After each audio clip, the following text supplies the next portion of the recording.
So last time we met, we talked about the impact of pay on job satisfaction. Tell me more. The impact that, or the relationship that pay has with job satisfaction, I find extremely interesting. And I think, given that the legal world is known for its well-remunerated staff, I think it's particularly pertinent to discuss here. Pay is something that people make their job choices over. So it does have a real impact on the choices people make, and people leave organisations because they're not earning enough and choose one over another because it pays a little bit more. But actually the evidence suggests that pay has a very minimal impact on job satisfaction. It does to a certain threshold. So if you're earning, below the minimum wage and then your pay is increased to above the minimum wage, that has a huge impact on job satisfaction. But beyond that, it's very much diminishing returns. So each increase in pay might have a tiny impact on job satisfaction, but really very minimal. I think what's interesting here is that pay symbolises how valued you feel in the workplace.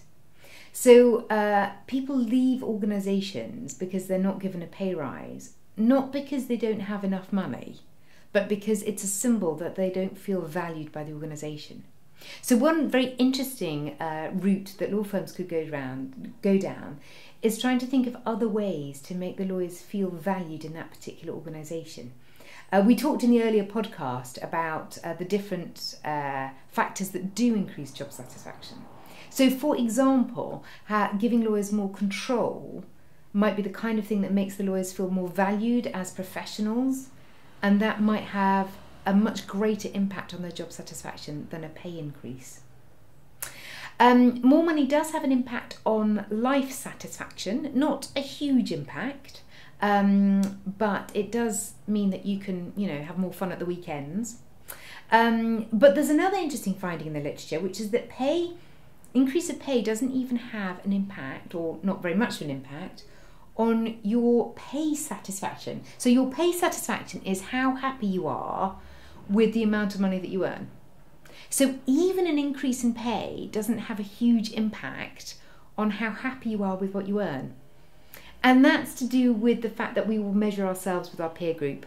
So as our salaries go up, so do the salaries of our peer group. So we're not feeling rich, we're feeling just the same as everybody else. And so that doesn't really make us feel great about what we earn. So it is interesting actually that men and women there are slightly different ways they respond to job satisfaction, things that make them happy, and men are more motivated by pay than women. So pay has a bigger impact on men's job satisfaction than it does on women's. Colleagues is the thing that's more likely to motivate women than men. But another interesting aspect actually in terms of the gender is the trajectory of job satisfaction throughout an individual's career. So for women, you can see here that the relationship between job satisfaction and time is linear, which means that as women go through their careers, they tend to get happier and happier. Now, if you have a look at the corresponding graph for men, and it's a U shape, which means they're quite happy at the beginning of their careers and they're quite happy at the end of their careers, but the bit in the middle is less positive for them. And there are a number of reasons for this, but one key one is that men don't feel that they have the freedom to make the choices that women can sometimes in their mid-careers. We talked in another podcast, didn't we, about the fact that women in their mid-career era are seeking balance. They're driven by the desire for balance in their careers, so they want to be able to work and do other things. So often women at that stage of their life will choose to give up work or go part-time or start something new up or retrain. Men at this stage in their careers, if they are dads, don't always feel that they have the freedom to do that.